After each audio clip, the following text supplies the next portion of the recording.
Welcome back to Style Esports. It's been 12 days since we've had content for you, but myself, Llama, alongside AllOutPotato, are back with action tonight.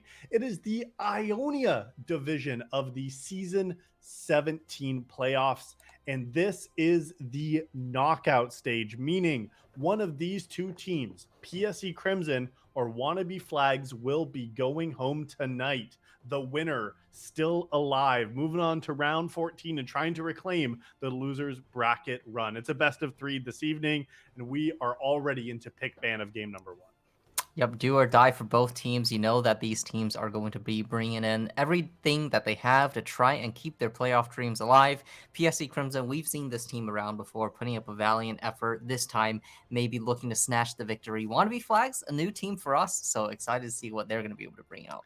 Yeah, you gave a little bit of context here, Potato. This Ionia division we did watch a couple of weeks ago, just to give a little bit of run where these teams are coming from. PSE Crimson, as the second seed coming in to this playoff round, did take down Oversoul Esports Incarnate. We casted that game. You could go back in the archives and track that one down. And then while PSE Crimson continued on, they did lose actually to Universal Basic Income.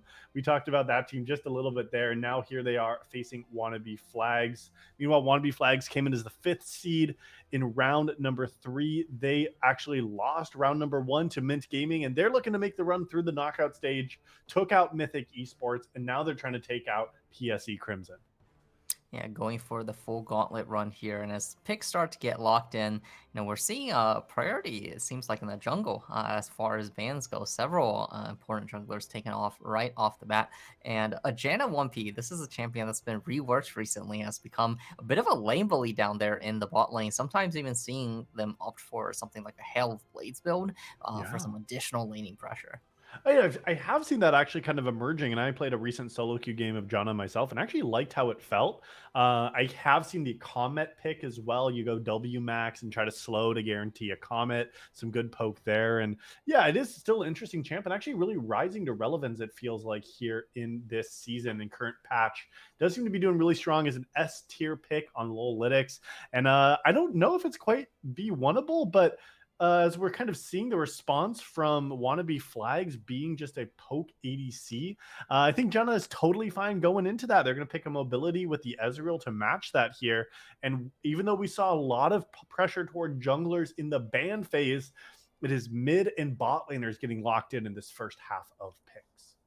Yep, going for a couple of counter picks here, answering the 80 mid pickup with 80 mid of their own. So pretty standard kind of a scaling mage setup there in the middle lane. But Nocturne, here we go. Now we're turning things up a notch, looking to get farmed up and then start making impact around the map. Nocturne Oriana, of course, offering some very scary engage, and with the Ash arrow on the side.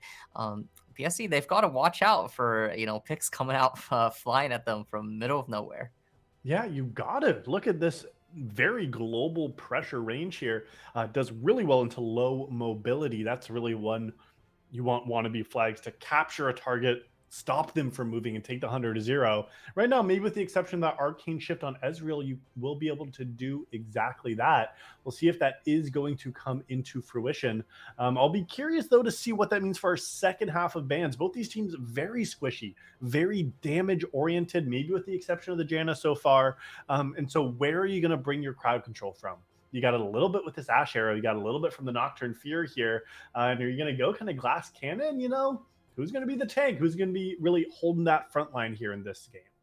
Yeah, I am interested in seeing if PSE might opt for some kind of hard engage option, because Ash Oriana, these are two carries that are not particularly mobile, very prone to being caught out. So even as we talk about the pick potential for Wannabe Flags, they might be, at risk of getting picked themselves too. So taking off the likes of a Rek'Sai Gragas, these are champions that can certainly make that happen. They absolutely can. And now I want to look at some of these pools for these players we have seen on the Rift already. Players looking like Foye in that support role with Faith. Faith has shown a Lulu as one of their choices in the past. That's something that they might even want to go back to. In game 2, they played a Bard.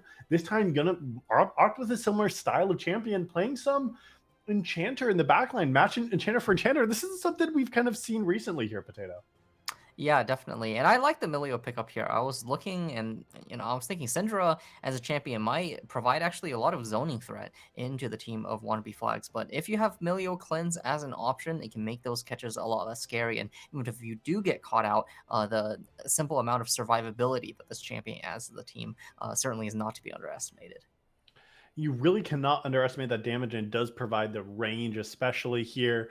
Koku does seem to be going, or Coco, I guess, is going to be going to this Wukong. We saw them play some interesting stuff in game number one last time we watched this team on the Rift against Oversoul Esports. They picked like the Jax jungle with the Maokai top flex here. It might be a different top laner, though, for this squad. It looks like Hope at Last is not going to be on the Rift unless this is a different IGN. And with that fifth pick here, does need to blind, opt in for damage. Potato, I mean, we're talking more from this Wannabe Flag squad, but it looks like PSE Crimson in game number one is really going to be playing with fire here with the amount of damage from all three lanes that they've locked in. Yeah, definitely. There's a lot of diamond catch potential here. The Camille and Wukong certainly are going to be big threats onto the carries of Wannabe Flags. And I wonder if that is kind of intentional. I mean, you got Ezreal Janna, who's a bot lane that's kind of hard to catch out. So if Nocturne, takes a bit of an inopportune ult moment, you have Ezreal that can shift away, Janna that can provide many tools to kind of disengage that. And you might have Ashe Orianna kind of getting caught out in the Camille ulti, which is not Milio cleansable. So, Yeah. I kind of do like some of the approaches that PSE are taking here. Yeah, absolutely. I'm 100% with you. It is an aggressive composition, but it's as we take a look at these 10 champions now, there's not a whole lot of survivability, right? Like whatever fight is taken first, if you're able to get the priority targets and get the damage onto them, they're going to die, and that's going to give you the team fight win. So there's no true tank here out of these 10 champions. There's a lot of bruisers. Thinking about this Camille match with the Wukong and that top jungle pairing, it's going against a Nocturne Renekton, right? These are 4 melee AD bruiser champions in the top side, and that's where I want to see some of this action, especially saving these these top laners to the very end of draft. And even with that R3 Nocturne, trying to pinch some of these pools just a little bit. So I'll be curious. Those look like the exciting picks to me here in game number one. Yeah, definitely. I'm interested in seeing kind of how this Renekton R5 counter pick might do into the Camille as well. And definitely as we get into the team fights, kind of how well these carries are able to track the threats on either side and whether they're going to be able to stay alive, dish out damage, or hit the grave a little early. Yeah, and it's dishing out that damage. It's really ultimate reliant, it feels like, especially for some key ultimates. I'm looking at that Paranoia for you, Nocturne, right? Like that's a jungler that needs that level 6 to even take a fight. But around these team fights, especially, this Wannabe Flag squad, the Enchanted Crystal Arrow, the Shockwave, and this Paranoia are all so essential in team fights to create the picks and find the angles you need to take down these priority squishy targets. And meanwhile, PSE is not short on impactful ultimates themselves. I'm looking at you, Monkey in the Jungle. That Cyclone is the way to be your primary engage. If you can match that here with Camille jumping on top of you with that as a Hextech ultimatum there, I'm interested to see how these two champions can isolate and target these priority targets. And if you got that ultimate from Syndra coming behind, I mean, that's just 100-0 waiting to happen on this whoever might be the strongest target from Wannabe Flags. Yeah, absolutely. And I think another thing I really like, kind of around the same vein, is the amount of playmaking ability kind of Oh, available yeah. to both teams. I think that's just a really important tool, whether you're ahead or behind, just to be able to kind of find your moments, turn the tide of a game. And if we look at both squads, right, we have these kind of definitive trigger pulling moments. We got the Asher, we got the Nocturne ulti coming on in, we got Wukong engaged, Camille flanks from over the wall. So I think these will make for some very interesting team fights to track as well. And hopefully both teams are going to be able to deliver. These are very interesting team fights in game number one, and it is only a best of 3. So each game so important. It's the knockout stage, and we're going to see which of these two teams is going to deliver the first punch here. What do we got here before we jump into game? Any kind of initial thoughts? Well, what are you thinking, Potato, out of how these teams have shaped up? Where would you be placing your channel points if you had the chance? Oh, that's really hard to say. I mean, I actually feel like this is a fairly kind of even draft. I mean, if I'm looking at bot lane, mid lane, both of these sides, I'm not expecting too much early action. Wukong might be able to get a little bit more done on the map in the early levels than Nocturne can, but you do have kind of Renekton counterpicking top lane. Maybe he can find a bit of advantage there, but I really think a lot of this is just going to come down to execution. I think both Yeah. drafts are very solid. I'm 100% with you. We're going to see who has better hands on the Rift, throwing that jab, that left hook, that uppercut to try to force a knockout in this knockout stage. It is the Ionia bracket of playoffs of season number 17 here on Style Esports. Again, I am Llama with Potato. And on the other side of the short spectator delay, we are going to find out who is jumping in to this first match hot, who is throwing those punches, who's going to be in the ring. We will have to wait and see. Stay where you're at, vote with your channel points who you think is going to win, and we will find out with you here on the other side of a short break.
Ding, ding, ding. Round one fight. We are on to the rift here in the knockout stage of the Ionia division. Llama with AllOutPotato to see who is throwing better punches tonight. We said that this draft is going to come down to execution. And level one, not going to be any level of executing quite yet. All these health bars stay in full, a little safety in the 5 point.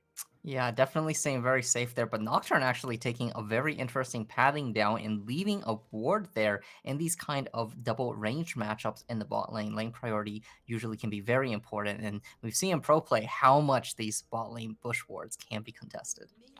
These bot lane bush wards can be incredibly important, especially when you have both poking carries and even supports that might want to get in on the action quick down there too. So yeah, it'll be curious there as well. I don't know how much that does mean for Nocturne's first clear. You notice that they did go back for the sweeper. I mean, we'll see if this ward has any vision. I don't think typically that's going to be too impactful. Maybe just to, check for that level one cheese potential. Yeah, certainly can come as a nasty surprise. And looks like Nocturne gonna start Raptors too, enabling their bot lane to go ahead and just get the push in the lane from the get-go. It is gonna be PSE's bot lane arriving a little bit later. They are arriving just a little bit late, but this is a poke lane that you shouldn't be too worried about. The sustain is going to go just slightly over to the side of Melio. Just Jongyun Bios does really enjoy this Bard pick. Or this Melio pick, I mean, and that's going to give you some sustain. You have this Ghost and Heal again. That's really trying to hold your range and have that mobility, and it's matched actually differently here with a Cleanse and Exhaust. So we're seeing 4 different secondary summoner spells in the bot side, and when you think about how that's going to play out in this lane, it does feel like it's going to be Shihai and Jonghyun on the chase here in this bot side, and maybe John and Ezreal playing a little safer on PS side. Yeah, Ashe's rundown potential there, but the approach velocity certainly very well known for bot laners, and with the Melio speed up certainly going to make that even more impactful. Also interesting to me too is the keystone choices for the support. So Janna opting for the Glacial Augment here, more of a previous patch commonality, but Melio going a little bit more aggressive with the Airy pick instead of a Guardian, which we see sometimes. The area is very interesting. I do think it can pay off if you are playing for the poke, but you're right about Faith. Maybe just not reading up on the meta quite as closely here, because you are right, Potato. It does feel like typically, even if it is maybe not the Hail of Blades tech, but at least going for something like the Ardent Sensor. What's that? Arcane Comet is the A word I'm looking for there, and we'll see if that is going to pay off with some of those slows and maybe reducing some critical damage in these team fights. And also, hey, if Ashe gets a lot of slows, maybe Jana wants one of their own. Yeah, certainly can be very impactful. And, if one of these lands on a Daiming Nocturne, certainly can slow down his momentum a little bit as well. So certainly there is some merit in that pickup. There is some merit there. I think you're absolutely right. And we'll see if it does pay off. Even that, not getting that knock up here with the Glacial does really actually stop Shihai's continuation into the fight. So, you're right about the approach velocity being very scary, but let's look across the rift now, because in the top lane, not much happening here between Shaden and Sherm in the top side. We have already seen a Sherm fan in the chat, Flexio Liquids, putting their faith here into this top laner of Wannabe Flags. Wukong is just going to reset in the Vision of Renekton without pushing out the wave, so seems a little bit strange, and lots of missing pings going to the bot scuttle, but Nocturne actually is back top already onto their second rotation of the Raptors. Yeah, and it's actually a very good wave state here for the Renekton, picking up a CS advantage already and then leaving the state wave in this very desirable position. I think I would have wanted to see Coco help out there with a push just to give a little bit of reprieve to the Camille. Yep, that's kind of exactly what I was thinking here too, Potato, was I thought that, maybe you want to open them up just a little bit more to some options in the top side to get that reset. They already had to use the teleport to get back to lane. Does have that aggressive ignite, so at least we are seeing that they're looking for aggressive options. But that lane state, I think, was just a little bit too doomed, and so did have to reset pretty quickly there to be able to get back on the map. Yeah, the wave coming all the way into tower. It's a full crash, so it's a slow push back from the section, but no time to talk about that as Coco gets a nice gank there in the mid lane. First blood to the Wukong. I might be in love with the Coco after seeing that level for play there onto the mid lane. I just hit level 5 now, but bot side trading aggressively too. Yeah, Shihai popping the ghost there, getting the run on down, pulling the exhaust from the Jan, and both bot laners of PSE getting very low there. Ashe exerting the laning pressure that she can bring to the table. And we're also seeing now, I know we're focusing on this bot lane a lot, but we are seeing maybe one of the disadvantages of going this cleanse exhaust is it gives you peel, but you don't have any sustain. Like, this is a lane that inherently lacks sustain from this Ezreal Janna combination. And now you're getting out poked and there's still a heal and you have a cozy campfire. This is going to be scary for Foya and Faith in the bot side. And as we say this, maybe Coco wants to try to turn the tides in the bot Coco's side. pathing is really aggressive here, but Faith is falling really low, actually going down to the last auto attack there. Shihai burning the flash, actually going to survive there despite the gank. Coco, no flash to follow, was burned in that mid lane play earlier, so well played to the Wannabe flag spot lane. Wannabe flag saying they want to be victors here. They want to fly that white flag in this game number 1.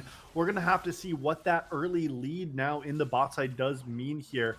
Avius trading out the TFT tactic. Oh, the flashes on both sides. Not going to connect with that last auto. Maybe would not have been enough either way. But both mid laners losing their flashes and their ultimates. Derivative looking for invade on the top side due to seeing Coco pathing bot side earlier on. Wukong's going to be contesting that. Now it's a jungle versus jungle duel, but the laners are quickly collapsing in from PSE. Coco looks for the re-engage. There's Camille, drop down by Shaden, is going to cut up Derivative into pieces, continuing the chase onto Sherm, but the Renekton is going to be able to dash away back to safety. I do like that cross map play after you saw Coco in the bot side, but your timer is just too small. You're a level 5 Nocturne. I don't even know if you had a buy at that point here, and you just are not going to be able to clear fast enough and successfully enough there to be able to stay for both of the top side camps. So that greed is going to be punished, and that does mean now that it is back to a slight gold even at least. I was thinking maybe it might have been an advantage with that kill, but it's actually still Wannabe Flags who is up a little bit of gold here. Yeah, and a big contributor to that is the CS advantages here across the board. All 3 lanes finding themselves in a winning position here early on, despite the kill advantage for the moment still on the side of PSE. PSE trying to get Coco back to the mid lane, punish the no flash angle on TFT Addict, but bot side, there's another fight. Yeah, and there's another player with no flash here is Faith, getting knocked back by the fire kick. Amelia, one more auto would have done it, but fortunately gets out of range just in time. But this bot lane showing their pressure here. That's great to see this poke lane continuing to find angles. Faith, I thought, was almost going to die by shielding the tower instead of themselves. But take a look at these volleys just keep on landing. Now that there's the dive available, there it is. An easy pickup there despite the exhaust dropping down. Now the dive begins in earnest, but Coco is there on the backside. Will this backfire? Yeah. Coco's here. It's going to be a 3v1. Coco there. The Cyclone goes on down, spins on everybody on the team. Foya trying to follow up some damage. With a 1v1 with the Ashe, and as Shihai is going to take down the Ezreal, and now Coco on the chase will at least be able to pick up the Ashe, but it was not the result they were looking for. 3 very low members, only 1 falling. Derivative might be able to still escape with their life. Yes, only 1 fell in the bot side, but meanwhile, Potato Avius got a solo kill in the mid lane. That player showing up for PSE Crimson here. The ultimates were expended once again. They came off cooldown, but it was the unleashed power for Syndra that secured that kill in the mid lane. So it's not quite doomed there across the map, and gratefully it's this mid laner, PSE Crimson, showing up here. Yeah, showing up big, was 1 auto short last time from the finish, but this time will not let the kill gold slip away from their fingers. TFT Addict may have had the advantage in the early lane, but ABS showing the catch potential of the Syndra, and that burst is absolutely intimidating. And that just is going to give them those next steps toward the transcendence of 120 Splinters of Wrath that is needed here. But look at Shihai. Yep, forcing forward. Ghost once again chasing relentlessly onto Foya there. This is still 2 flashless bot laners. The cleanse is used, but it is late. No Captain Jack today, picking up the kill on the Ezreal. The bot lane is taking off right now for Wannabe Flags. Oh, and that just shows the power of the mobility. You got Emilio, gives you that extra range. As you pointed out as well, the approach velocity. You run at him with the ghost. Like, what can Ezreal do? You only got got one arcane shift, and now they're arcane shifting back into lane. But you gotta have a little bit of an arcane game shift here. Avius now in the mid lane. Avius with Ultimate another again just pickup. It's isn't an better. ultimate trade, but it is going to be another pickup. Does not quite Derivative. have the flash up, a few seconds away from it coming back available. So at least Derivative able to turn that back around. Coco Get now wants the it. one trade. Coco going on in, but will he have the damage Yes, actually? he Is does. he under the tower? Getting No, really close to no, the fear no, the tower. use the tower, and it is a shutdown, but going to trade away his own life as well. A little bit unfortunate of a misclick there, but I mean, you got the pickup at least. Yeah, a 1-for-1 traded back, but Potato, we're starting to see how powerful these ultimate abilities are. Shihai trading aggressively bot lane. I don't know if we have any time for any of this. Shihai, look at that damage they're getting under tower, but to talk about these ultimates being so key, Avius and TFT Addict are just trading ultimates on cooldown, and it is the Syndra with the more powerful 1v1 ability there. Orianna needs these shockwaves for team fights, not for the 1v1, but talk about ultimates. Derivative flying on in with that paranoia, picked up a kill, and Coco had their own cyclone, the spinning and the winning. Don't know how much you win there, maybe not the jackpot, but at least getting that other kill. We're going to continue to see aggressive fights around these cooldowns, and it's impressive to see how these players are playing so precisely around these timers. Yeah, definitely. I think a big determinant too in the mid lane matchup is that Syndra seems like she has kind of more of the playmaking ability. Most of these kill conversions we've seen has come off of a scatter, and then the shockwave is just forced to be used defensively, but just not enough to ward off. Yeah, and these are avoidable, right? Like, this is where you can maybe dodge that here, but Coco now going in the bot side again. Yeah, trying to look for another trade. The Milio disengage is good, though, going to knock away the Wukong from anything further, but that's going to mean that they have perfect positioning on this first Drake. A Hextech is going to be a great pickup for any team. Yeah, even though Nocturne is on the half health space and does have the ultimate available, they do decide that they don't have the move first. But because the timer is too short, Nocturne actually is not able to even respond with a Rift Herald. Sherm also had a teleport as an option, but it is a first dragon, and yes, you'll be happy with that pickup here. And that's just showing a little bit of maybe restraint as well here, Potato, because these teams are going at it, and once again in the mid lane, yeah, Syndra looking for the pickup, does have the flash up this time, blows it right away, basically on cooldown, gets the pickup there. I think that might have even been with Vision cut there. What a great trade. Avius absolutely showing up for this PSE squad. oh my gosh, Avius somehow keeps getting these plays off. Even in the 2v1, they say, you gotta send more if you're taking me down and expecting me not to get a kill in return. Already, the completed Luden's Tempest for the mid laner here.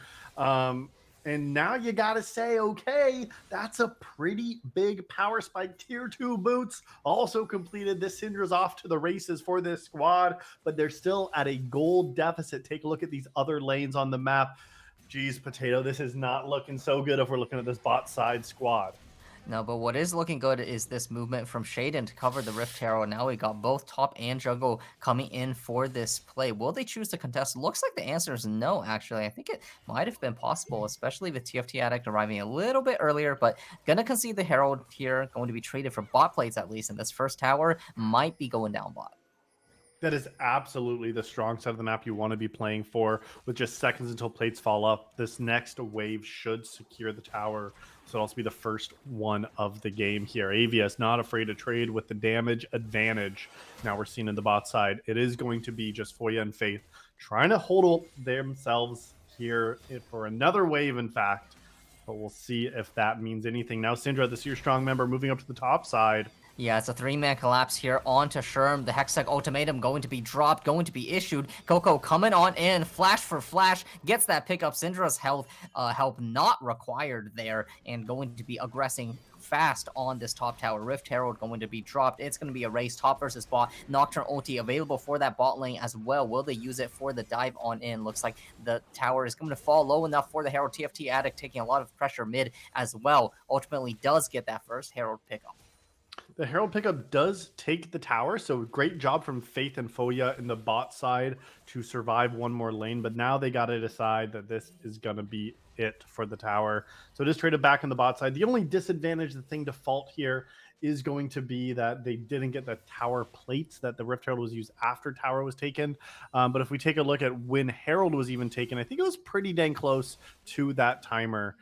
So maybe a little bit more challenging to even get that down in time. Yep, definitely. We've got a invasion here too on the top side of the jungle. Shaden looking to deny a little bit more. So it does seem like right now, top side mostly going PSE's way, but the bot Look at laners are Jaden. still very threatening. Derivative looking to close the gap here. Shaden will be able to get a nifty little escape out on the side. Yeah, and it's like I like the angle, but you're really griefing your tempo by doing this here because take a look in the mid lane. Shihai's looking for a pick. Yeah, trying to find it. Here comes the Nocturne ulti as well. Syndra is going to be denied the Vision Scatter. Barely misses. Derivative, one more auto does take it on down. Now Coco under pressure, going to be running away. The clone going to be the sacrifice there. And now 3 members are here in the mid lane, maybe looking for a bit more pressure on the mid tower. And it is Shihai and this bot lane for Wannabe Flags making things happen around the map. Yeah, they sure are making things happen here, Potato. It does feel a little bit like Avius versus Shihai here in game number 1, but you can't fault these junglers. Both Coco and Derivative, so quintessential for their team's success in this early game. They are sitting on 5 of 8 and 6 of 8, respectively, kill participation, and they are huge playmakers for both teams here. And you got to see how this is going to scale now into the 17-minute mark, especially as we're looking at the cresting of the second dragon just 45 seconds. That is going to be another key timer to keep your eyes on them for, especially with ultimates that will be back available from these key members. Shihai has that Enchanted Crystal Arrow shortly. Coco might even be getting caught out, but maybe they want to be taking a fight. Yeah, they're looking onto Johnny on bias here. Shihaya trying to ward off 2 players on the side as well. And crucially for this Dragon contest, Syndra's Flash is just going to make it back Yeah. up in time. So will be available for this important fight, and we'll see if both teams are going to be contesting it. Look at bot side, though. It is going to be Shaden here, maybe looking for the collapse. TFT Addict does have their own Flashback Hex technical names available. Shaden knows they can't play for the fight. Just seconds until this objective. Coco hovering down, and both teams seem to want to approach from the bot side. Here now comes the teleport from Syndra, so it will be a 5v5. Enchanted Crystal Arrow does land. Early teleport, yeah. Arrow does go on to Syndra. It's the engage first from the Wukong, landing onto 3. Pretty good, forcing out a couple of flashes, but the shockwave pulls him right back in. Sherm is going to be the frontliner. Sacrifice there to the Drag of Avius, and now it's got Shaden diving in with a 2-man taunt, and Shihai going down into 1 HP. The Ezreal Q just barely Oh, the flash forward! He's going to be full disengage. A 3-man scatter there from Avius does find it. Shihai still living for now, but the auto from Ezreal is going to land there. Shaden now onto the chase of Derivative. Can this Nocturne go out? Avius chasing on the other side. Stun. It looks to be all the side of PSE for now. Joion Bias out of mana, out of the ability to contribute, trying to auto his way through Avius' health bar, but that's not going to get you anywhere. Another shutdown going over to Ezreal. Syndra picks up another one onto the backside. PSE with a huge mid-game team fight to open up the game. That team fight was carried initially off of Coco's 4-man Cyclone, but the continuation, the flash stun onto Shihai, an incredible look to kill this primary target of Ashe. We said that Shihai is the carry for Wannabe Flags, and we saw right there what a Syndra versus an Ashe can do. Not only do they get that mid lane tower, not only do they win the team fight, they also continue their dragon stacking and claim the cloud. Yeah, and it's the players of PSE showing up there with their playmaking ability. Coco finding the confidence to engage a little ahead of their team, but landing onto 3 members, greatly chunking down the members of Wannabe Flags. And then Avius with the back-to-back scatters, finding those catches, finding the damage, and finding the teamfight win. We said it was going to come down to execution, Potato, and right now, one of the harder to execute champions here on the Rift in game number 1 is this Syndra, and they are executing. We take a look at Ashe, who's also been doing very well here. But if you're that little Enchanted Crystal Arrow lady, yes, you got to land your arrows, but that's such a key part. Then it comes down to positioning and how you're playing these fights. And Ashe just wasn't able to do it there. Wasn't able to kite front to back to play those fights slow enough here. So it's got to give so much praise to Avius here for how these first 20 minutes have gone in game 1. Yeah, I definitely have to respect the Wukong engage. And crucially, Wukong didn't even need to burn flash to find that engage, so still That's will impressive. have that as a playmaking tool going forward. And now flashes are down on a lot of these members. Take a look at it's just Sherm for Wannabe Flags with the flash available. And like you said, Coco still has theirs. Now 3.5 minutes till the dragon, and the Baron is available. A lot of red side vision actually established from Jung Bias in that top side of the jungle. And you can tell that this blue team doesn't even know where they are. PSE threw an ultimate to just double check to make sure that they weren't trying to sneak a Baron on spawn, but they really don't have any ideas because Faith is actually playing down into the bottom side, trying to strong side a Camille with a Wukong in their back pocket. But I don't know if that's the play when a Baron's available on the map. Yeah, finding 3 members now onto the spot side. Looks like they want to pressure this tower. The Baron take from Wannabe Flags is pretty good, pretty threatening here with Ash hitting 2 items, Nocturne on 2 items as well. So a lot of champions across the rift hitting their 2 item spikes here. Here we go, Shaden going for the tower. Going to dive out, come on back in. That's a lot of damage from the Q onto Sherm there. Coco now looking for the Ooh, chase, maybe driving the Renekton off the tower. that Arrow could have been bad. barely That whistling could have by. been bad. But this is where like the cross map play isn't started quite yet. Like you're seeing at least 2 members. I'm pretty sure Jana showed too. So you see 3 bot side, and when you have this Ezreal able to stay in the mid lane and you can't really play into Avius, I'm kind of surprised they didn't try to force a Baron or at least start it up and force the hand from this PSE Crimson squad. So you got to say, when does being able to be reserved and not pull the trigger actually come back to bite you just a little bit? Yes, you look at the score and you're saying, okay, we're down a few kills, but the gold's pretty close here, Potato. So you got to say, when can we start faulting this Wannabe Flag squad for not making an aggressive play when they might be able to? Goodbye. Yeah, and it looks like AVS is the one looking for the aggressive play there. And I think part of this decision making, maybe for Wannabe Flags, is maybe they just felt like they didn't have enough time. I mean, Nocturne, I think at the time may have been a little bit far away from the Baron, and Yeah. Syndra is one of those champions that actually is pretty good at contesting those kind of early starts, able to harass from range without being under too much threat herself, especially without the Crystal Arrow available to Wannabe Flags, can certainly put on a lot of pressure against tightly clumped people in the pit. Yeah, absolutely. And maybe the other option is you just take that level 2 Nocturne ultimate and you throw the Paranoia on top of Syndra with a ball on top, and then you can look for the fear into an arrow or something like that. Like, I just feel like we're seeing this squad play very reactively in game number 1 here. They've given dragons, they've given heralds, and yes, they've taken team fights and they've been in the right position, but they seem to be the ones on the back foot. But we saw the power of Ash when they're able to go forward, when this team is able to fight. You have these aggressive go buttons from the Paranoia, from an arrow, things like this. Like, I want to see them used in this identity to go forward, to look for picks, to try to catch some of these players out. Because right now, this PSE Crimson squad is clumped up looking for anyone that might be out of place. And drawing on bias might be the person getting caught out there. The super mega fire kick is going to be simply fizzling out there as the support taken off the map. Shaden still pressuring here in the bot lane, and the 4-man core of PSC looking for this dragon. It's going to be up in 26. They've got total control over this bot jungle. And even Shaden with 2 items seems just fine into Sherm here. But this is where it's just a little bit of a dance because it's only seconds until the dragon, and now it might be Sherm once again. Avius goes on a rampage, doesn't play Finding those mid. picks. Oh, there's the Nocturne Oriana combo, though. Ezreal burning absolutely everything to try and survive there. Coco actually looking for the re-engage onto Shihai, but it's a shutdown going over the TFT Addict. Shihai able to take down Coco as well. Shaden coming there on the backside. Hextech Ultimatum gets dropped, and Shihai will hit the ground. Faith trying to run away from Derivative there. But there is no escape from the nightmare. The Nocturne's bringing on over TFT Addict, trying to run for their life. Shaden running low on it, but another scatter from Avius is going to find them into the back of the Oriana here. This Syndra is an absolute menace on the rift. Stopwatch ready, 2 items ready, dragon ready for the contesting. But just as I say, a potato, those are the aggressive looks we want to see. That was a great Paranoia into the shockwave. Those are the combos I want to see this team looking for. And when they noticed there were members in the bot side, they immediately pulled the trigger. That is that level of aggression that I want to see Wannabe Flags pulling out here in this series to say, yes, we recognize what the lane states are. We understand that there's multiple members bot and we can go mid, and let's go now. That's that level of certainty on engages that we want to see from this squad.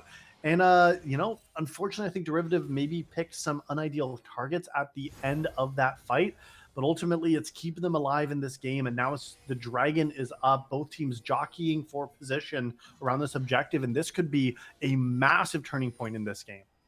Yeah, Shaden still got the teleport available, is going to burn it down. AVS here hiding on the flanks, looking for a scatter, finds the Milio there. The Paranoia is going to get dropped, looking for an approach, trying to find some There's space. a combo. There's the Shockwave combo, there's the Crystal Arrow on the back as well. Coco going to nearly fall immediately, but look, Shaden's found Shihai there on the backline, CC'd up. Sherm now playing frontline, Derivative is going to fall right away. Sherm trying to fly for their life. Foya still free hitting on the backside, finds the shift. Oh, Shaden!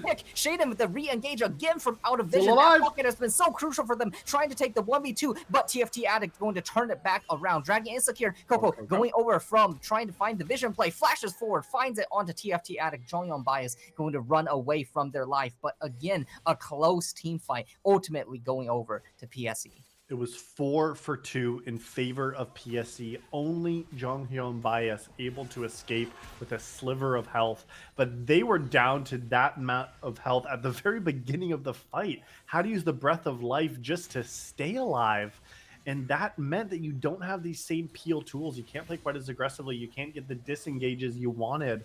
So only member to stay alive, but a team fight win, a dragon pickup is another win for them. And PSE Crimson in a very commanding position now with a 4,000 gold lead. And I got to give so much credit to this mid-jungle duo of PSE. Yeah, absolutely. They've just consistently been able to execute on these fights just the slightest bit better. That last dragon fight, that pocket of vision just right above that dragon pit, hidden to the members of Wannabe Flags, and it was people repeatedly hiding there. First, the Syndra scatter to get Milio down so low, and then Shaden with the great flank engage on the Camille, the hook shot straight into the hearts of the enemy carries, picking up the tail end of the fight. But now we're seeing this squad come back on the Rift. Wannabe Flags trying to get some vision around this Baron objective. The combo was worked out twice in a row, at least for a primary initiation. But I think you got to get on Avius. That has to be the 100-0. They don't land it, though, but they're still going to go. No, Foya still has Flash and Cleanse available, is going to burn it early alive, here. though. Still down 1 HP, Janna saving it. Can't Foya get out? And now Coco is there. 3-man engaged, the Breath of Life burned. Everyone getting out just for the moment. Coco going for the re-engage though. R2 is good, finds the kill onto the Milio. Shaden there from the sidelines, and now it's an absolute slaughter as the members of Wannabe Flag falling down one by one. A triple kill for this Wukong. A great survive. Faith putting in the work there, keeping their ADC alive, and Coco finding the window. Does not need to be asked twice to get in that engage. Back-to-back multi-man knockups, and that's going to be the close on game one.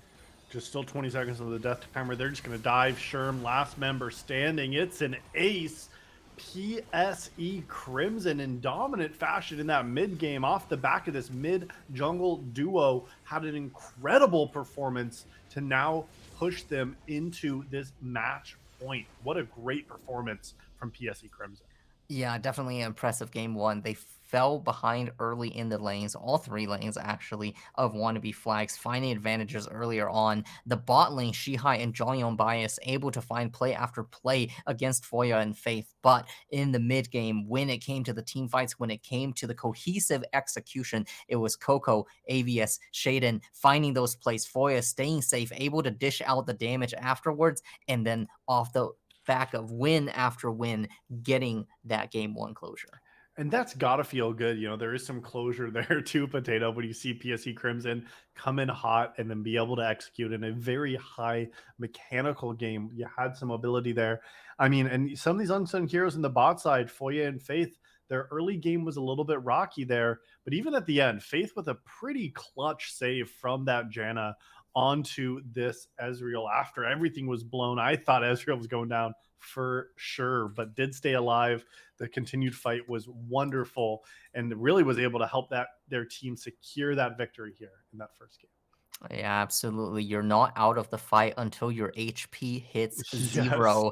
And Foya and Faith showing the truth of that principle right there at the end. And, as you mentioned, even despite the early laning missteps, in the mid game fights too, it was Foya finding some nice pickups, two crucial shutdowns in that early dragon fight, getting him back into the game. And then many of the subsequent fights playing around the space that his team bought him, dishing out pretty respectable amounts of damage. So definitely making up for some of the earlier game missteps from this bot lane. Absolutely. And it's great to see that even if you don't have the best lane, you can still come back strong later on.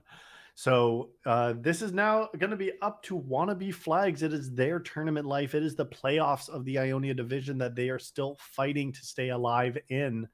We're going to take a short break as teams get set and settled for this next matchup. And in a very, very short break, we will be right back.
It is time for the game number 2 draft this evening of the Ionia division here on Style Esports between PSE Crimson and Wannabe Flags. PSE Crimson had a great performance in game number 1. They are looking to fight through this loser's bracket, and it's going to be up to Wannabe Flags to secure this victory if they want to stay alive in the playoffs in this series and try to push us here to a game number 3. Yeah, definitely. And 1B Flags had the potential last game to make that happen. They had the early winning lanes. They had some nice mid-game engages right off the bat with the Nocturne Oriana combo. So the ideas were there, but ultimately just fell a little bit short each time when it came to the team fights. PSC squeaking out those wins, and eventually gold advantage was simply too much. So we'll see if they can turn it around in this game too. Yeah, the gold advantage was, I think, just a little bit too much there. And I mean, it was Avius who had so much of that gold early on, was able to use Unleash Power so successfully here. And we Wannabe Flags does recognize that. And they say, you know what? You don't get to play Syndra again. And PSC also saying you don't get to play Ashe again because certainly that Ashe Melio combo was running a number on the bot side. Yeah, absolutely. And I don't think Wannabe Flags really misstepped too critically in any of the positions in game number 1. Maybe some nerves going into this series here because didn't feel like it was until like the 25-30 minute mark that we finally saw that Oriana and Nocturne combination. And they're like, oh, wait a minute, this actually works really, really well. And now we're seeing a priority back on Janna here. Maybe Janna's just this S+ tier support now, Potato. I mean, I think she has a pretty strong B1 here. You can opt for some strong laning pressure. Otherwise, you have some great utility in team fights. And we saw it especially on that last team fight there in the previous game. So certainly showing some worth, and we'll have to see how the rest of the draft adjusts around that. And this is a Foya signature here with that Jinx, and we'll lock it in here in game number 2. I expect that to be paired with a scaling support too. Lulu is a very classic pairing. You can go any of these kind of enchanters, even something like Bard if you're feeling a little bit spicy here, given a little bit of sustain. But you just want someone where Jinx can scale into the later parts of this game here. I don't mind just a very, very classic enchanter to pair with it. And that Soraka was kind of, can't get more classic than the OG. Yep, definitely. And Soraka, a champion too, that can match a lot of early laning pressure that Wannabe Flags might be able to put out. That Soraka Q mini game, Oh, you it's a fun hit one. by it a couple times, and yeah, say goodbye to any HP advantage you might have earned up to that point. It really is incredibly powerful, and we're seeing that we're going to get a matching bot lane with that poke here. Varus, Janna can be very, very oppressive. But yeah, as you said, you got to play the Soraka minigame now, right? Like that really is going to be the that next factor for the squad if they want to find success in the bot lane. Yeah, Rumble Blind coming out too. I mean, this was a big pick during Worlds, and it certainly seemed like one of those top lighters that was oppressive into just about everything. So, have patches changed since then? Have the matchup shifted a little, or is this still kind of one of those turbo picks top?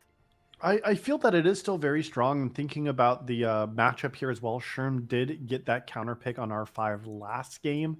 And played the Renekton, I think did just fine. But I think going into this game, it might be just diverting back to a little bit of comfort now. I think it is going to be Sherm wanting to play something that they feel confident with. They do only have 5 games of it this season here. But again, it's kind of followed by Camille, by far their most played, into an Aatrox here. And if they're blinding early on, trying to save a counter pick for the mid jungle that was so successful for PSE, maybe Wannabe Flags is saying we actually need to hold these picks for a little bit later here in that draft, because we saw in game number 1 they kind of slammed it early, and it didn't seem to work out for Wannabe Flags when they just picked the Nocturne and Oriana on 2-3. Yeah, PSC do have the option still to save that mid R5 counter pick though, should they desire. And I think here the B2B3 Wannabe Flags have picked up here are a bit of a combo. I did have a friend back in the day who said that his secret jungle pick with the Varus was the Rumble, because that Varus Rumble R Ooh. combination is very spicy indeed. So we'll see if we might be able to get a bit of that coming out in this game. I'd like to see a rumble in the jungle, especially a do or die game number 3. Derivative doesn't I'm not seeing too much here. I mean, of course it is going to be the Lilia and J4 which were banned away as their comfort. And I mean, what I'm kind of surprised about is actually that they have left up Derivative's most played, which is the Viego. Viego's not in the best spot right now just as a champion. And he hasn't touched the champion in a month or more, but is still very comfortable. And as these junglers are getting banned away, I expect to see 4 jungle bans. Maybe Wannabe Flags is diverting to a little bit more comfort. I expect that Talia also as a mid lane ban potentially. So I'll like to see now with these last picks and pools being pinched just a little, what is going to come through for this blue side, as well as how is Wannabe Flags going to find a stronger 4-5 pairing for their mid and jungle. Yeah, I wouldn't necessarily mind seeing kind of a more supportive jungle pick here, something along the lines of maybe, I don't know, a Sejuani or Zac or something along those lines. You have a lot of damage already with the Varus, and especially with an Sure. aggressive top side like Rumble. And Yeah, but now you really can't, right? If you're going into Kha'Zix, like that just feels so bad. Yeah, certainly. And one thing to mention too here is the members of PSE so far are looking very catchable. The Varus ulti might be Mhm. putting in a lot of work against really any of these champions. Kha'Zix, I do feel like it's a bit of a gamble in this Oh, case, but Maokai, okay, going to be the yeah. response. I like it in terms of team comp. I'm not sure Same, about the yeah. jungle matchups. I'm not much of a jungle aficionado myself. But I mean, and I can't say I am much of recently, but I know Kha'Zix is such an incredible 1v1 jungle champion, especially if left in isolated situations here. I want to see if you can play for some prio in your mid lane because Gnar will have not much, especially if, oh, maybe I guess Jace mid into Rumble. If Gnar feels like they can get pushing this lane to help out Kha'Zix, maybe there's a chance here. But I really like that Wannabe Flags has drafted this Jace, which is supposed to be a hard winning early game champion. Because if you're able to shut down Kha'Zix from early invades and let your Maokai scale up, I really like this 4-5 that Wannabe Flags has drafted with the Maokai Jace. Like, such a strong combination. yeah, not just a strong combination, but I think shores up some of the Ooh, weaknesses they had in the previous game. We saw kind of their inability to kind of control spaces very well that last game, and a lot of the team fight wins PSE had were off the backs of kind of getting to establish their position early, playing around pockets of vision. And Maokai saplings, I think, are going to be very hard to walk in. And if I'm looking at the PSE squad, it's how do you approach a space with a bunch of saplings in? Who's going to be able to absorb the Maokai R? yeah. Um, who's going to answer the range? I mean, sure, Zoe is a bit of a band-aid in that case, but I'm not sure if I'm entirely convinced that they have Uh, the tools to answer. Yeah, I agree. I agree. It does feel like going from game 1 to game number 2, PSE has drafted for more ego, more hands, and more execution. And meanwhile, we're seeing that this wannabe flag squad has drafted more synergy, like more clear team fighting wins. And I really like the 5 champions that they've locked in here in the second game.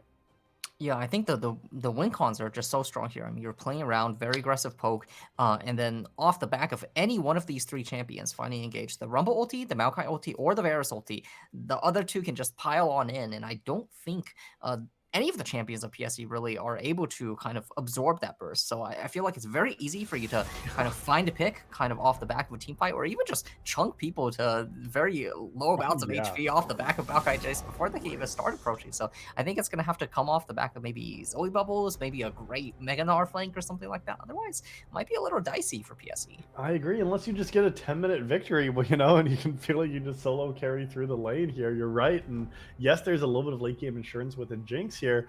But the other, I think, maybe caveat or gripe that I have with what has been drafted for PSE in game 2 is that this squad is very obvious on how they're going to do damage to you. And I think that's something that maybe these teams, take for granted. But at this level, I think that is actually so important to recognize is like Kha'Zix only has ISO Q. Zoe really only has sleep into massive chunk. Then you have a Gnar that only has Mega for initiation, and then you're just left with Jinx, which needs reset, right? Like all of these champions have very clear identities on how they are going to do damage to you. And if Wannabe Flags doesn't give them those angles or recognizes when the bubble is down and you can look for a fight, or Mega Gnar's down, you can look for a fight, I don't see how PSE has additional tools in their tool belt to respond to this cohesive squad that Wannabe Flags is drafted in the second match. Yeah, I think it will have to come down to really strong individual plays from PSC. I mean, maybe Zoe finds some really nuts bubbles, right? And then Sure. Oh, boom, you absolutely. got some of your pools, some of your key champions taken out of the fight early. We did see that a little bit with the Syndra in the previous game. So maybe ABS can come back to the repeat performance. I mean, Yeah. they do have the privilege of the R5 here. I think a lot of it is gonna come off their backs. And I was going to say exactly the same thing, Potato. I was going to say, well, if there's anybody that you got to count on to land the clutch spells, Avius in this lobby is who I'm giving that pick to. So they say, hey, give me the Zoe. Like their pool is not pinched that hard after the Silas and the Syndra. And they said, I want the little bubble girl, and we'll have to see if that pays I'll off beat it for out of them you. here. So currently it is looking like a Rumble top with a Jace mid, Maokai jungle, probably the most common pairing we would expect to see right now for where these champions are going to go. But we'll have to see what that means for the Rift. So we're going to give these teams just a little bit of time to finish locking in their last couple of champions. Then we will be jumping into a spectator delay. And on the other side of that, it is game 2 of this best of 3 in the knockout stage between PSE Crimson and Wannabe Flags. If you haven't yet, make sure you're voting with those channel points. Who you predict is going to win game number 2. We got some confident PSE Crimson fans here in the chat. So if you want to win some points, let us know what you think. And then we will see what actually happens on the Rift after this short break.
Time for game number 2 of the evening between PSE Crimson and Wannabe Flags. They want to be winners here in this second matchup to avoid elimination from the Ionia playoffs here on Style Esports.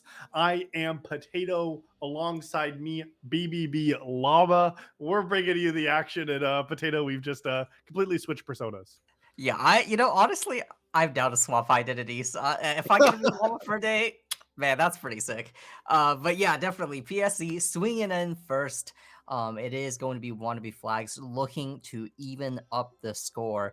And as we take a look at things here, I'm looking at these falling keystones. It looks like Shihai may be going for more of an on-hit Varus build here. And Jonyon Bias, Vrian, the Hail of Blades Ooh. Janna that we're looking forward to last game. So want to see if that might be able to make a difference here in the bottom. And I do wonder how much of that choice from Varus was selected based on this Halo Blades for some of the additional poke and then maybe extended skirmish. I'll be interested to see what that means because, yeah, you're right. That does seem a little bit strange to me. And look at Avius already landing that first QTFT addict, trading aggressively here. Avius, though, Trading pretty well on both sides. It's going to be fairly yeah. even, but all the abilities landing for Oh my both sides. gosh. This mid lane matchup, absolutely a smash fest here starting this game too. There's a vendetta here, I think, Potato, from game number 1. TFT Addict definitely did not have the better of that lane here. So maybe even look on that level 2 once we see that accelerated shock blast come through and be available. Yep, and here we go. Hail of Blades falling straight into the shield. But It's Foya early. already with the early cleanse, but Derivative here with the level 2 Oh. gank. First blood picked up by Jonyon Bias, now chasing down onto Faith. Will the dive continue? Looks like not quite yet. Tower shot going down onto Jonyon Bias here. So bot laners getting quite low there, but early pickup already on to the side of Wannabe Flags, getting this bot lane rolling just like it did last game. Yeah, Potato, I gotta say, Hail of Blades Janna 100% first blood in this series. True. Non-Hail of Blades Janna 0% first blood in this series. All I'm saying is stats don't lie, and I gotta say this gotta be the better keystone. That's true. I mean, those are some ironclad, guaranteed to be true statistics. I don't see any issue with that statement whatsoever. So I think, yeah, Hellblade's confirmed to be the better You keystone. will 100% get first blood in your game if you go Hail of Blades Janna. That's true. That's got the BBB Llama guarantee of approval right there. Yeah, that's a pretty big sample size of 2 games. You know, I don't know what to tell you other than it works. Yeah, low But hey, Linux. it is Janna getting the kill too. So you know, let's just see itemization into some you know, attack speed now. Let's really go Gnasher's Tooth first. And if you look at the pickup, it's a Dark Seal being opted into by the Janna. So, you know, I think the Janna might be looking for maybe a second, third, and fourth blood here. But in fact, it's Coco looking for the turn, but a flashing knight laid down by Sherm there, barely missing the overheat window for a Q. But Derivative is there for the backup here. The ISO damage will not be found, and Shaden is going to fall. Coco getting roasted alive as the barbecue trying to find the finish there, just barely going to miss out on it, though. So it is going to be a 2-for-1 trade on top lane, but bot lane aggressing down, and again, Exhaust drop down to Foya. Ghost popped by Shihai, running forward, dodging the zap there, looking for more onto Faith, charging that arrow. Hero traded back again. Lethal tempo stack for both carries. The Janna, Hero coming on it, Jonyon Bias flashing away, and oh my god, it's an absolute banger here in the bot lane. All of these summoners getting dropped on down here, but ultimately, Foya standing there with some extra HP at the end of it all. Shihai has some good feet there, but unfortunately misplayed by leading with the Q to proc the Blighted and then using that E because the heal had already come through, so they did not get the heal cut. Keeping both players alive. Faith and Foya are a little bit worse for wear here, but take a look at Coco trying to capitalize on this aggression. But Derivative's in the area. Yeah, like a shark smelling blood in the water here, but now getting turned on in a 3v1. The Varus Blighted Arrow charging, missing just barely. Coco going to be very happy with that additional HP there, but Derivative still on the chase. Coco flashing all over. Follow flash from Derivative. Faith sprinting in with that additional Soraka move speed. Is going to drop the silence as well. The root, the shutdown going over to Foya, and it's PSE picking up another one. You know, I don't know if I would have integrated that play here, but Derivatives seem to go for it, and it does end up being their demise. Unfortunate, maybe a little bit of over-aggression here that created that play. But hey, you'll be happy with that one. Foya getting there first in the bot lane. Yeah, definitely. And Jinx, happy to get that pickup, picking up the Noon Quiver as well. So certainly going to be a very impactful buy here for the bot laners.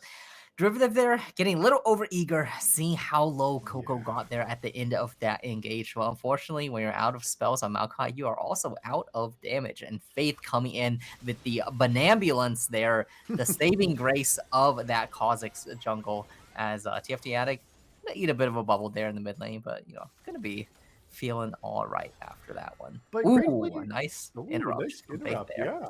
Gratefully, TFT Addict has not been eating any shock waves to the face or eaten any of those unleashed powers to the face here in the second game.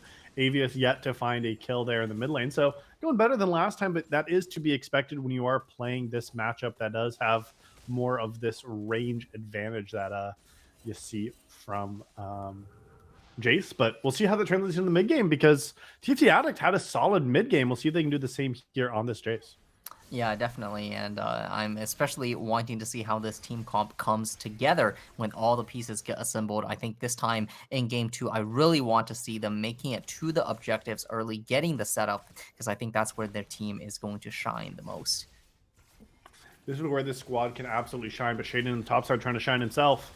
Yeah, Sherm not going to get knocked in the wall. Derivative is there for the counter gain. Coco, once again, getting roasted on down. Shaden's falling perilous. Does not get the trade back this time. Now it's a 2 for, a double kill going over to Sherm on the Rumble, and that's going to be very dangerous for the members of PSE. Johnny Bias, though, eating a zap to the face, going to get rooted up by the traps. Foya getting that reset, running down Shihai, forced to pop the Ghost in response. Maybe looking for a little bit of damage, trading back onto Faith, but he's playing with fire there a little bit, taking more of its HP, chunked on out, and Johnny Bias maybe with a little bit of a misstep there, finding himself on the wrong side of a few too many skill shots will get traded on as the result. Yes, that is quite the trade on back. That's what you want to see as this Jinx. You got to get this carry rolling. And this also might be the first dragon. Feels like Derivative is doing an incredible job at matching some of this extra damage. And they're matching these ganks. They're matching this pressure. But Yeah, it's just not definitely. resulting.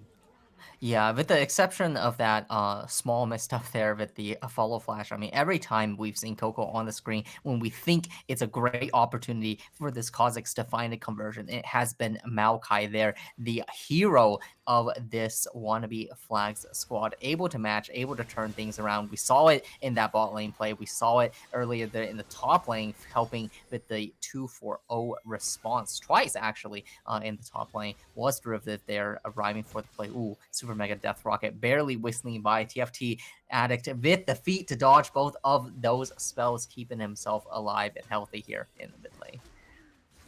And now that this mid lane is still staying healthy, we got to take a look at stock of these games here. Shihai actually getting a solo kill on the bot side.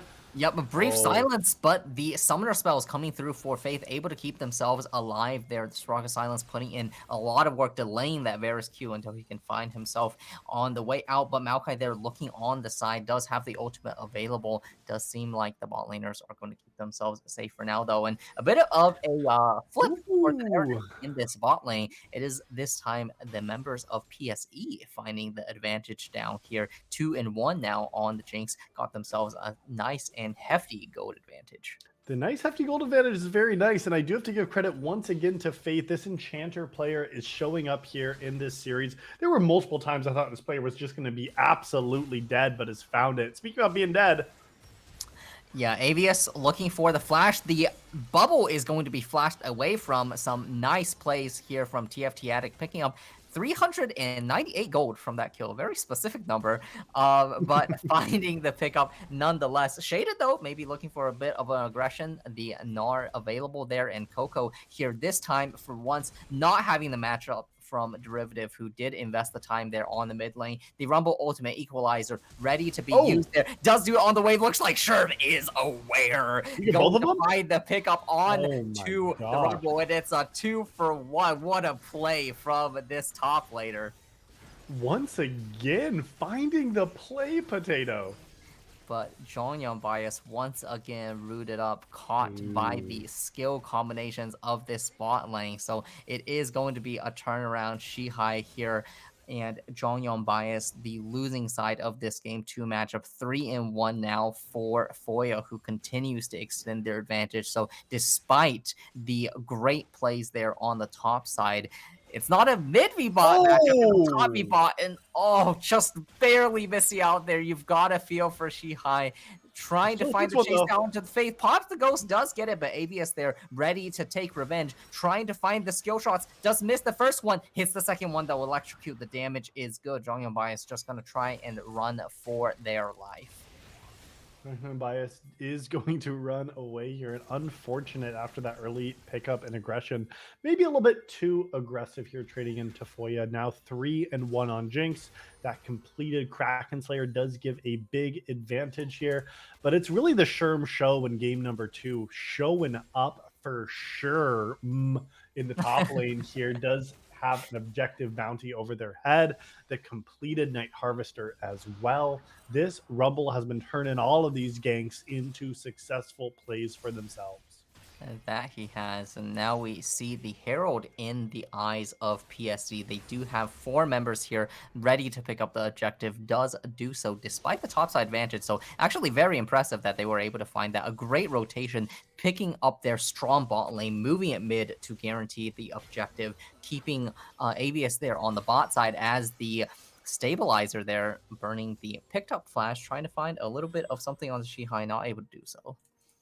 Not going to be able to find a pickup there in the bot side, but Shihai is down that flash from trying to get onto Jinx previously here. As we take a look at the map and these key objectives, it is going to be the Rift Herald that this Kha'Zix has, hoping to drop that in the lane.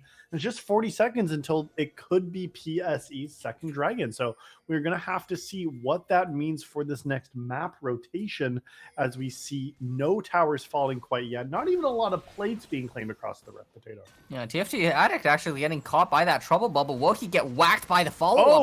He Oh, does do so. Derivative not able to block that just in time. Shihai, though, looking for a play on this Foya. He really wants the shutdown. Will he be able to find it? Foya flashes, but the Soraka ulti still not available to keep their carry alive. A huge pickup for this Varus, who really needed that injection of gold. It is going to be Herald dropped down for the Dragon play now. A lot of spells, ultimates, and such burn from both sides. Derivative taking heavy poke from ABS, who's jumping right on back in, trying to get this Maokai off of any potential objective contest. Teleport coming in here in the mid lane for TFT Addict, going to find himself teleporting straight onto a bubble, though. Shock Blast misses, oh and my that's going to gosh. be all of the HP recovered. Justin Base instantly evaporated away. Sherm looking for some more onto Shaden, forcing this Gnar to hop on away. And this is Rumble without a teleport, so we'll have to manually walk to the Dragon should he wish to join in on that one. TFT Addict needs to get a Hex Drinker. This damage is insane coming out from Avius. And they don't even have a completed item yet, Potato. So it makes this fight so hard around the Dragon. But gratefully, Avius is low mana and does have to take a reset. But Derivative, not able to find this play, is going to just give over the second Dragon now to this side of PSE. And that's a great spot to be at if you are going to be Shock Blast. Did look for it, but does not land. Yeah, trying to find the steal, not able to find it. And it's also the burn on the top side, just barely missing out as well, dropping the ignite and the equalizer. Shaden 1 tick away from death, but will prevent himself from going down for 0 and 4. Does pick up the mythic as well. So finding a bit of item parity for just a moment here. Shihai going to be found out with the zap, not going to be able to trap them for the third time there with the Varus ultimate, but still, here Derivative comes on the flanks. Here we go. Nature's Grasp. Trap laid on down. It is going to be cleanse used, but is going to be caught with the blighted quiver, and the dive is good. Maokai plenty. 4 men coming from PSE. Bring in the damage. It is now AVS Coco sprinting on down, trying to find the follow. The Q does not land to start. That might be the end of the play for now. Bubble just barely dodged on. AV is still looking for more onto Shihai there, but Shihai has the feet, dodges expertly, and is going to pick up the rest of the wave here. Meanwhile, TFT Addict did not have to rotate down, meaning that this Jace is getting a little bit of free time alone with the tower, but take a seat. I mean, Shihai really saw that one from a mile away, right? I'm surprised he didn't block, but I mean, ABS is gonna not ask second questions about that pickup. Landing the bubble, landing the poke there, and picking up the kill.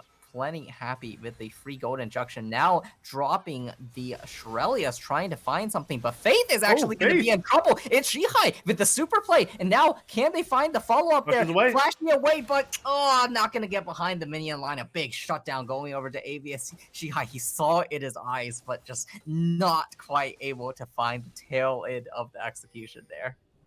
Oh man, it could have been so close. And now, Potato, I take a look and I was like, all right, well, just wait until your support gets McHale's. Maybe they're rushing it. And then I take a look at Junghyun's inventory. Yeah, that's not a dark, that's Goodbye. not a Michaelis. It's a, Nice it's a knowing you. Dark Steel and a Lost Chapter in AVS. Yep, unstoppable. And this time, looks like the 2v1 gank in the top lane will work. Sherm trying desperately to turn it Oh, around. he Actually tries getting to so flash. close to doing so, but not ultimately able to find the conversion there. TFT Addict dancing around the Jinx traps. Foya putting down so much pressure on this mid lane, but now is going to find himself on the tail end of the pressure. No cleanse, no flash, no life left as Derivative, the Bramble Smash, is going to take Faith straight on a one-way ticket back to the base. A double kill going over to the Jace now. 3-1, trying to match some of the pressure that this Zoe is putting out.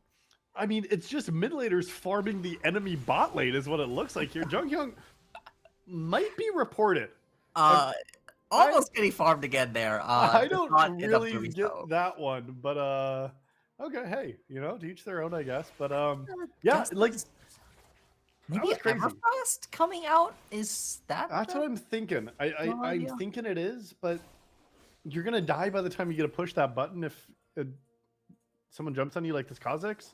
And ideally, if they're close enough to you, they're not, right? Like the goal is that you don't have people in your face like this Kha'Zix and Gnar. So that's my guess. That's my only thinking here. But I mean, you really need McHale's for any of these bubbles to land in the mid game because we see how much damage AVS is doing. Like they are almost on a death cap already, Potato. It is 17 and a half minutes into this game, and they are like less than 1,000 gold away from an insane 2-item power spike. Yeah, we talked about earlier how it was going to be the squad of Wannabe flags bring in the poke, and it's going to have to be Avius who's going to look for the answer on PSE, and the answer they have found is Foya finding the snipe there on the Jinx. Going up bias, caught out once again, dropping the Monsoon for some disengage, but Coco is happy to provide the chase on that one. Zap not going to be needed even. Shihai forcing the cleanse burn onto Foya. The twisted advance is not going to be advancing much as another bubble landing on down, and the coordination from PSE is just better. The coordination is better, and I really have to fault Junghyun bias here. This Janna used everything to still not survive. If you're caught out and you make a misplay like that, oops, it happens. But the worst possible situation is you burn your exhaust, you burn your flash, you burn your ultimate, and you die. That's so hard because the team tried to help them out. And then Derivative, a player that had such great counter ganks in this early game, just fell apart. Right? Like they were matching every single play Coco was making across the rift. Maokai was looking so incredibly powerful. But trying to save your support here, who now sitting at 1-5-2 around this dragon timer. This is very, very challenging now. This team is down 500 gold. Crucially, all those tools you were talking about that were just burned, they are not going to be available for this Dragon contest. Coco looking to make themselves and getting caught in by the Maokai to start on out. Some nice poke landing on, but now Coco is going to be jumping on forward. A lot of poke landing on to Sherm. Avi is still on the side there. Finds that sleepy trouble bubble. Going to be blocked by Joyon Bias, but doesn't matter. Super Mega Death Rocket. Lore accurate. And now the stun coming in from Gnar. Shutting down TFT Addict. Another bubble flying across the screen. Coco Coco free to jump in 1v2. The Varus arrow is going to miss. The Bramble Twisted Advance is going to land. Is that going to be enough, though? No, Soraka is going to be the healing savior that they need. Shihai trying to fire back as much as humanly possible, but that is not going to be enough. AVS now ghosting, trying to find more on the sidelines, landing the abilities onto Shihai. Flash, auto, enough. Godlike now on this Zoe, and it's a one-man army zoning away the entirety of the enemy team. So point secured, and PSE is looking like they are on the road to a 2-0. PSE is just holding Wannabe flags in their hand and just absolutely making them crumble to dust here in game number 2. You mentioned that third dragon going down, and it was really off the back of a better team fight, better coordination. This was not a team composition that we saw being drafted for it, but it's all about execution. And PSE Crimson, on a composition that I was not sold on, is absolutely finding these angles, and it's Avius time and time again in this mid game that's finding these picks. And so now you're looking at them, you're looking at Foya, and you're saying, who's going to deal with these two players, because they seem to be running the rift here. Yeah, and the death cap we were talking about is now completed, i.e. also picked up for Foya. This damage is going to be disgusting, and right now it's looking like one bubble, one kill. Another one gets thrown out here. Coco actually ridiculously tanky on this. Kha'Zix is going to pick up another AVS, now legendary on this pick, and earlier on, it looked like maybe it was going to be Sherm blowing open the top lane. Maybe it was going to be Foya and Faith blowing open the bot lane, but instead it was the bubbles from Avius who was so instrumental in game 1, again proving their worth here in the game 2. This Zoe R5 finding so much value. I didn't trust it, Potato, I'll be honest. I said, what are we doing here? But yeah, it's finding value, 1,000 gold if you can shut down this little girl with the bubbles. And feels like it should be an easy task, but it sure isn't when it's Avius being the pilot here. Derivative trying to make something happen. The Nature's Grasp is available, but yeah, you're getting spotted out here with these saplings, but you still can't hold space. Youngkon Bias just had to give up all of this jungle here to the enemy squad, and now as they're rotating to the top side, the Baron is available. Sherm has to flash. Yeah, even Shaden getting the better of Sherm there. The Gnar chase down. Now Derivative caught between a rock and a hard place. Joining a bias, it was not the Everfrost. It was in fact the Crown, but there is no saving them even so. TFT Addict with a nice Duskblade proc, going to dodge the Gnar from Shaden there. And now Shihai on the chase. TFT Addict trying to run away from the bubble will find themselves able to do so. So it's a 2-for-1 trade at least, finding a little bit back, but still PSC, they get the tower, they get more kills, they continue to extend the gold lead, the map pressure advantage. The pressure advantage does still continue for PSE. Yeah, I can see why you did go, Crown here, but it's not changing. There's way more damage than there is needed here. Like, it is going to stop some of that initial burst. Like, I understand that here as well. You're reducing that incoming damage by 40%, but I mean, when your health bar is so fragile as it is on this Janna, 1500 health, like, you're really not getting that much extra support. They can do 40% more than that for sure from just one bubble combo or one ISO Q damage here as well. Is going to get close to there. And if you get poked out just like that, now you're just as squishy. It can be very scary. Kind of trying to play the role of a supportive champion here, right? And we're spending so much gold on the Crown, on the Swifty boots here. The value you're able to provide for the rest of the teammates is just reduced by so much. And this was a B1 pick. This is a pick that really should be having a big impact on the game, but unfortunately just not the reality that they're finding themselves in this game too. And the reality is only becoming more and more dire if you are Wannabe flags. They need to win this game if they want to move on. But to do that, you have to win the next fight. You maybe have to stop the Dragon Soul. You have to try to find something. And I don't think they're out of this. The gold lead, yes, is, 4,500 between these two teams here.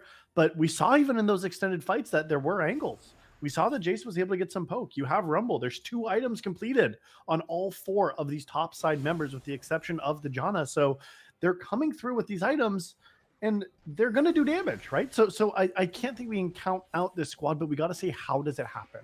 And how can they start executing now? Because it has to be now or never.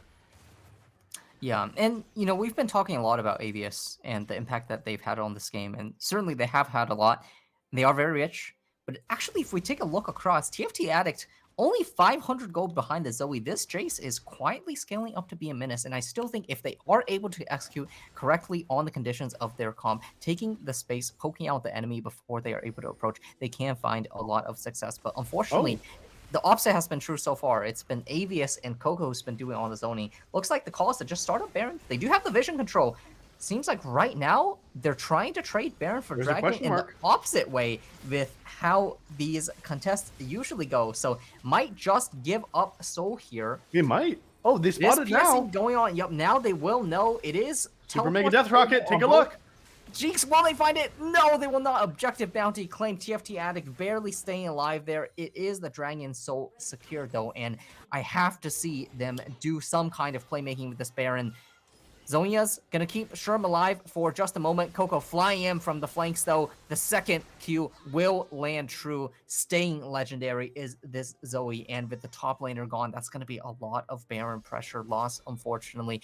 They opted to trade Baron for Soul, so they have to find value out of this temporary buff. Giant Bias once again caught out the crown, not going to save them. Shihai trying to trade back to Coco, but it is a tanky Kha'Zix here, supported by Faith on the Soraka, will not fall. Meanwhile, Shaden free firing there on the top lane. 2 members picked off already. Baron only remaining on 3, waiting for the death timers, and it is going to be PSE continuing the pressure, continuing the push.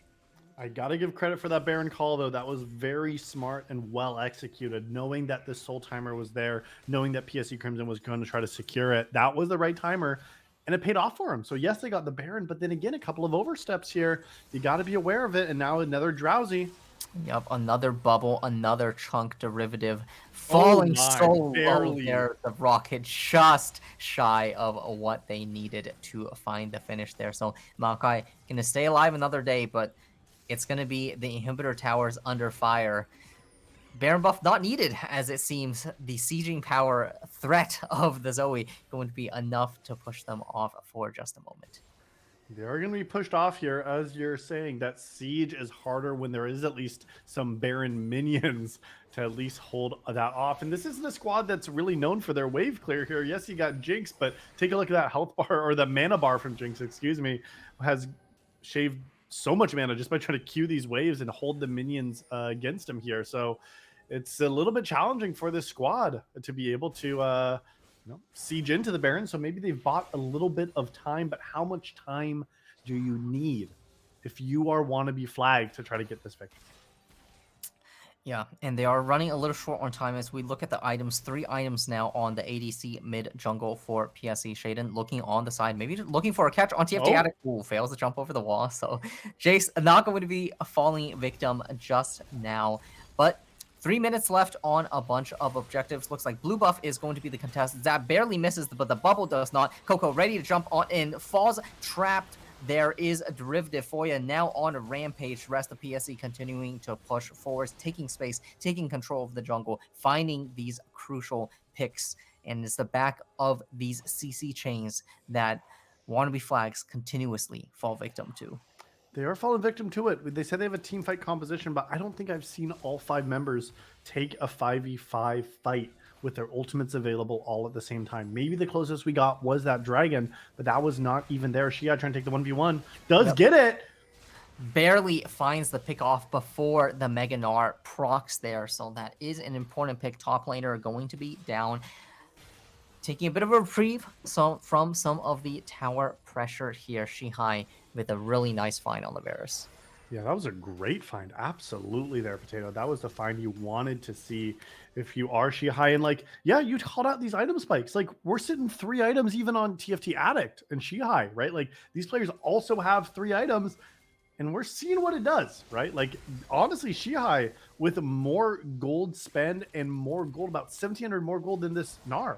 Like, yes, your team is up about 5,000, but you're not individually, my guy. So you still got to be careful. Shihai is, I think, really doing their best to keep this team in this game. And it's going to come down to this Baron. This is the timer that teams need to fight for, because it's the same time that the Elder Dragon is going to be on the Rift here.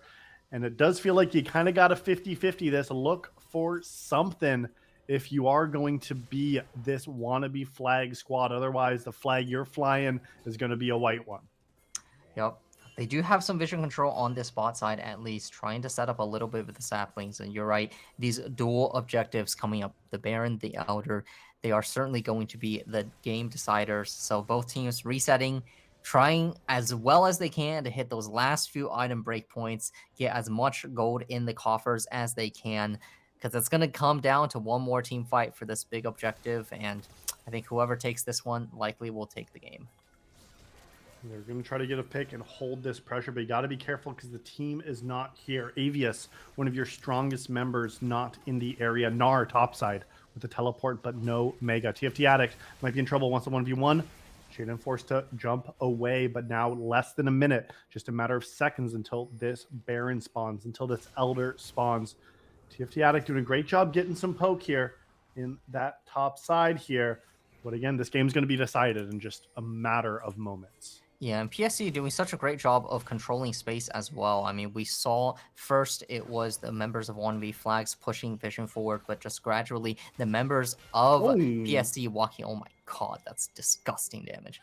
Taking control of that bot side. But AVS now might be caught a little bit. Bubble lands onto Janna. The ultimate gets expended. TP invested now. Super Mega Death Rocket nearly finding themselves on the way to join on bias. The Varus ulti is going to miss. Shaden getting rooted up, but the Cloud Soul is finding themselves so much speed. TFT Addict, the silence is going to make this so that they cannot find the finish onto the Zoe, and now they're finding themselves at Shiai's going! 1v1 there, but the Soraka healing comes on through. It's a 1-for-1 trade now on the ADCs. The Rumble ultimate is huge, but the heal from Faith is still good. Avius, they're in the zone. He is finding to survive their Soraka, for providing enough juice for the rest of the team. Now Shaden caught by the Shock Blast, caught by the Janna slow, jumping on out. Will one more Shock Blast come on through from the chase? Looks like not quite yet. So many close plays. Shihi with the hero play, finding the trade onto the ADC. Some nice roots there. The CC chain attempted to be found on the solo laners, but the Cloud Soul is good. The Zonia's plays are good, and now they are resetting once more, looking again to this objective. No summoners on the Varus. No flash on the Zoe. Will these be the difference makers? It is PSE. First objective. They're taking the space. Looks like Wannabe Flags just simply do not have the time to contest here. The Elder now going down to 5k. The Zoe buying so much space for the team. Derivative coming into the area, but 1k, it's down. Elder Dragon is taken. Derivative ready. Oh my god, the Mega Death Rocket finds 2. Coco finds the 3rd there, and it's just now a 2v5 contest. Varus tries to find the Bush Trap. Can they find it onto Coco? Putting it forward. Oh my god. That is 100-0. 4 members dead. TFT Addict, the only one forced to be in the base solo. The waves are coming in. The crown of the queen has been shattered. You of little faith. PSE Crimson looking to take this Nexus and this series in a 2-0 convincing fashion. The damage is simply too much. The plays were there. PSE pushed on through despite the setbacks in the top lane. They were able to find the picks, find the kills, find the team fights again, finding the objectives just like in game 1, closing out this game 2 with a 2-0 sweep. It is Wannabe Flags falling. Their flagpole now lies on the ground as PSE will continue their run through the lower bracket. PSE is only getting stronger with time. An incredible performance from this team today to knock out Wannabe Flags, to take them out of the Ionia playoffs. And you said it. This team's going to be flying some flags half-mast after that performance. But the road's not over for PSE Crimson either. They have to play up against the loser of Planetary Collision Esports and Universal Basic Income. The loser is going to be facing them. And PSE Crimson have already lost to Universal. So they still got a road ahead of them. It was a great victory from them, but if they want to secure the Ionia Cup, got a ways to go. Yeah, might have the run back matchup. And hey, sometimes when we see that losing team, they take some lessons from the loss and they find the turnaround the second time. So we'll see if PSE is able to take down that match. But today they are the victors. A nice 2-0 clean close against Wannabe Flags. Well played to the opposing team here as well. They put up a valiant fight, some nice chances in both games, but ultimately not quite enough to close it out. Yeah, we are saying goodbye here for this season to Wannabe Flags. Hopefully, they will come back and compete in the next season of Style Esports. But that is going to do it for at least the action tonight. There is more games to be played. There is more League of Legends happening here. Nothing's on the schedule quite yet here, but you know when there's action, myself, Llama, and All Out Potato will be here to bring it to you. Thanks so much for joining us tonight. We hope you have a great rest of your night and hope to catch you all next time.